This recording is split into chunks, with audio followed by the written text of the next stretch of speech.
This is the web series for the love of BIM, promoting Barbados, everything Bajan Canadian, and everything Canadian Bajan. Welcome to episode 3 in season 3 of the web series for the love of BIM. I am your host, Sonia Marvel Carter. Join us as we share facts, a feature, and of course, birthday and anniversary festivities. This is part 3 of our 4-part series, Cricket in Canada. And today we chat with Malcolm Flats. We will also answer another burning question on Barbados as a republic, and of course have our birthday and anniversary shoutouts. Bajans excelling in the field of medicine, either resident here in Canada or trained in Canada. There are so many that I would not wish to start and be accused of omitting names. But those of the caliber of Dr. Tony Fields, Dr. Juliette Daniel, and Dr. Victor Blanchette, just to name a few, as there are a myriad of others who have paved the way for doctors like Dr. Corey Ford, Barbados' lone infectious disease specialist, who was trained here in Canada. Even more recently, we have Dr. Greg Padmore, who made headlines in Barbados as he assisted in performing groundbreaking liver surgery in Barbados, having traveled home on break from his year-long fellowship at the University of Calgary.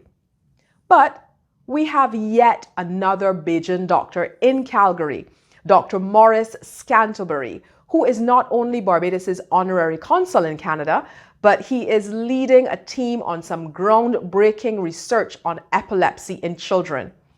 If you haven't seen that story as yet, check it out on our Facebook page or check the link in the description of this video for more details. Last week, we heralded our athletes. This week, I asked you to give a round of applause for all of our Bajan doctors/scientists in Canada or trained in Canada who are shattering glass ceilings and participating in groundbreaking research in the field of medicine.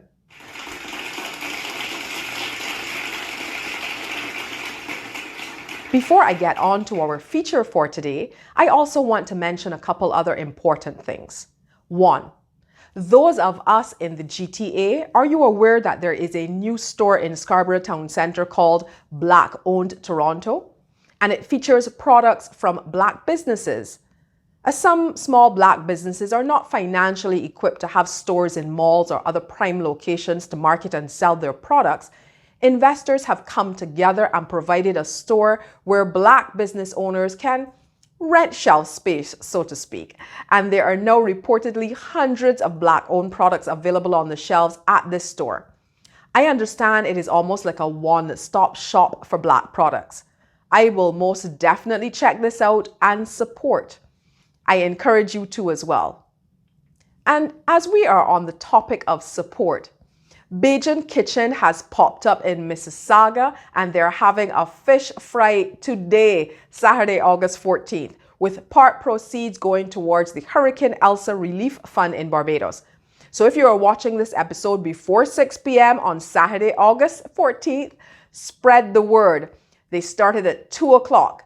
They go from 2 to 6, so 4 hours. Get some flying fish today. Yes, I said flying fish.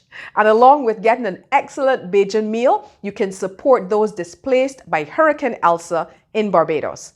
BajanKitchen.ca will give you all the info you need. Now, just before our cricket feature, let's have our Cricket in Canada fun fact. The earliest reports of cricket in Canada date from 1785, where games seem to have taken place in Montreal. The first reference to cricket being played on an organized basis is in 1834, when a club was founded in Toronto.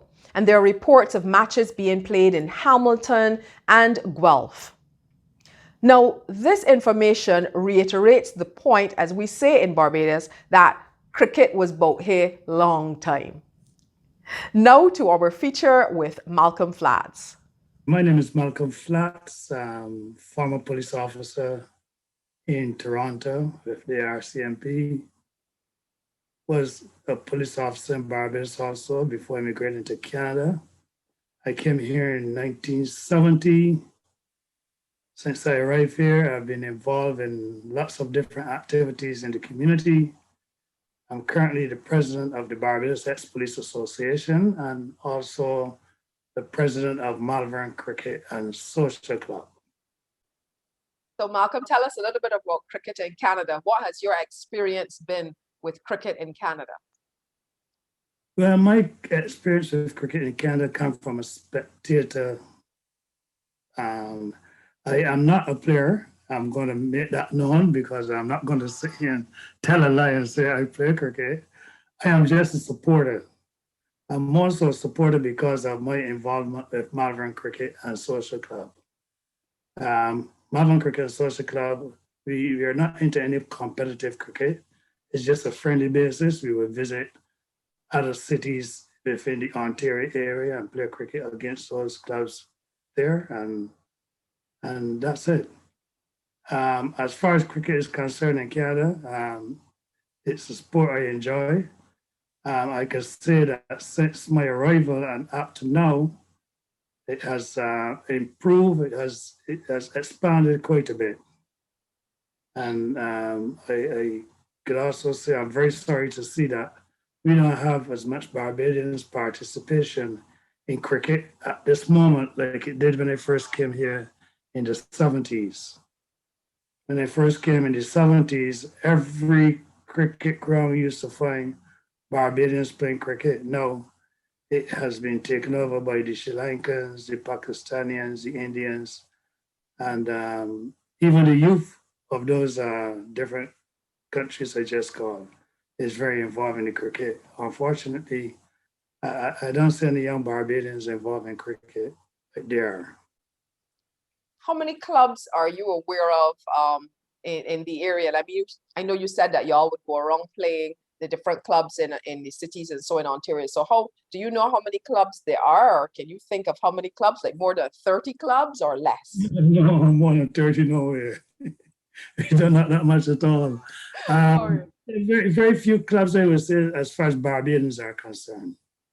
Mm-hmm. And I cannot recall a club that just have Barbadian participants in the cricket. They're always a mixture of different islands. But I can't really give a number of clubs. But what about the other Caribbean territories? I know you mentioned like Pakistan and India and Sri Lanka, but what about the Caribbean? Do you find that there are other Caribbean, like Jamaicans or Trinidadians, Guyanese that play cricket as well? Yes, they do. There are other islands that have cricket playing, but I'm not don't have too much knowledge about them, but I do know that they are. No. And what about the membership of the Malvern Club now? I know you mentioned that younger people, you're not seeing younger people, but what about in your club? Are y'all trying to get any of the younger men or even women? Do you have a women's team or is it only a men's team? No, we don't have a women's team. And we are trying to do some recruiting to see if we could get some younger members to come and join Malvern Cricket Club so we could continue with the cricket. Right now, we still have a few of the older guys who are around and trying their best to keep the sport of cricket going, have that camaraderie.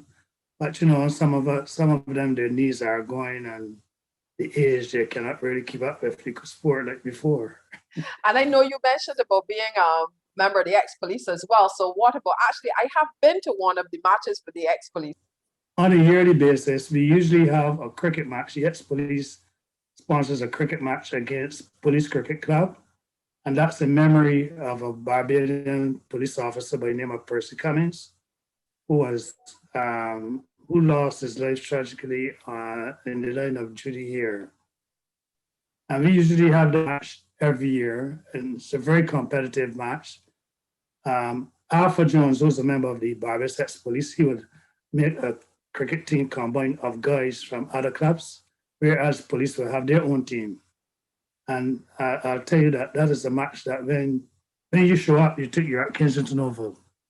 The pasture is full of Barbadians, and we have a good evening. And when is that usually held? That is usually held in July, around the second weekend in July. Unfortunately, last year we couldn't have that again because of COVID. We were looking to have it this year, and right now I don't think we'll be able to have it. As a matter of fact, a couple of days ago, I was in tune with Alpha Jones about having that game, but don't seem like it will be able to come off because of the restrictions of persons you could have at the ground. Okay. Is there any cricket playing at all now, though? Like any fixtures for matches? Not to my knowledge. Maybe it could be, but if they are, I think it's not going to be defined like it used to be before, due to persons at the ground, the restrictions. 25 persons at a cricket game is only, that's the two teams, umpires, and you're over 25 there right now. Thank you, Malcolm. And I hope that some of the youngsters will come out and play cricket to keep this much loved game thriving in Canada. Well, at least within the Barbadian community.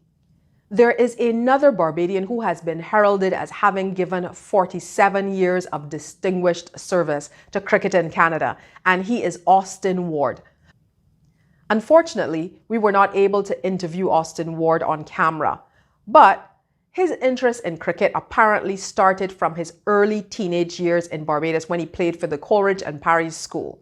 Then he graduated to playing for Leeward Cricket Club, and his love for cricket continued after he moved to Toronto in 1974. He continued to play cricket here, but more importantly, he was a cricket administrator and excelled in that area. He was also responsible for the preparation of the perfect pitch and the supplier of cricket gear as the owner of the well-known sporting goods store, Dixie Sports.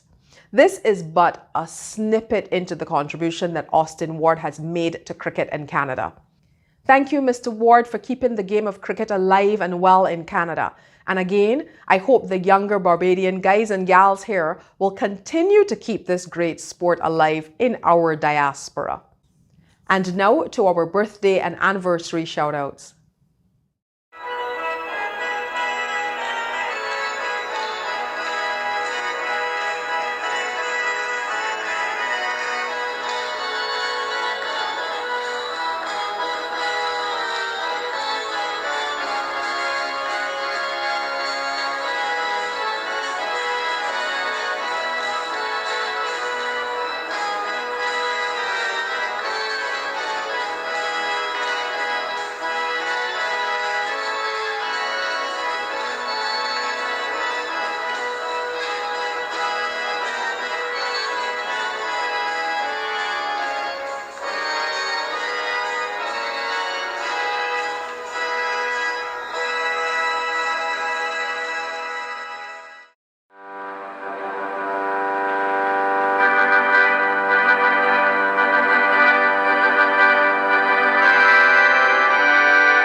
Congratulations to all celebrants of both birthdays and anniversaries. Special greetings to my parents for their 54th wedding anniversary. Yay for Daddy and Mommy! Now, before I sign off for today, I want to share some more information on this heatedly discussed topic of Barbados becoming a republic. Last week, it was revealed that November 30th will always be Barbados' Independence Day, and Errol Barrow will always be our father of independence. That will not change. So let's answer today's question on Barbados as a republic. Please note the responses are compliments of Barbados' ambassador to CARICOM, David Commission. Question of the day. Over the near 400-year history of Barbados, how many times has Barbados staged a referendum? 0 times. We have never had a referendum in Barbados. It is therefore misleading to talk as if staging a referendum is a standard part of our Barbadian political practice. Of course, referenda could be introduced in Barbados and could be useful and constructive additions to our political practice, but it will always be a case of when and in what circumstances a referendum would be appropriate or necessary.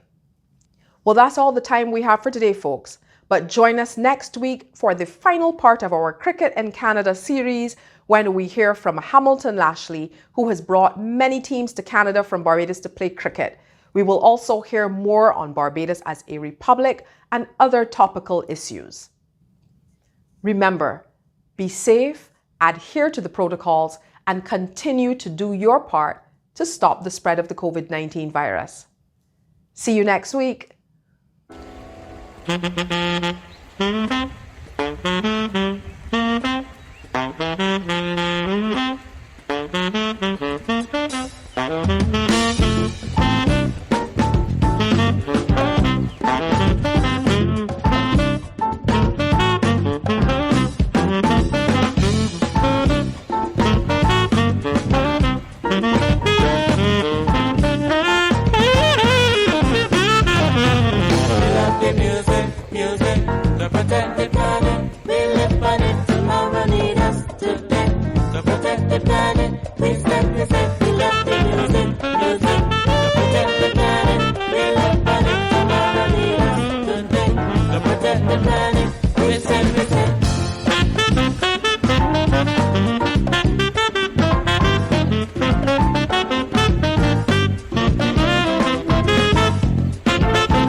You have been watching Fuhdeloveuhbim.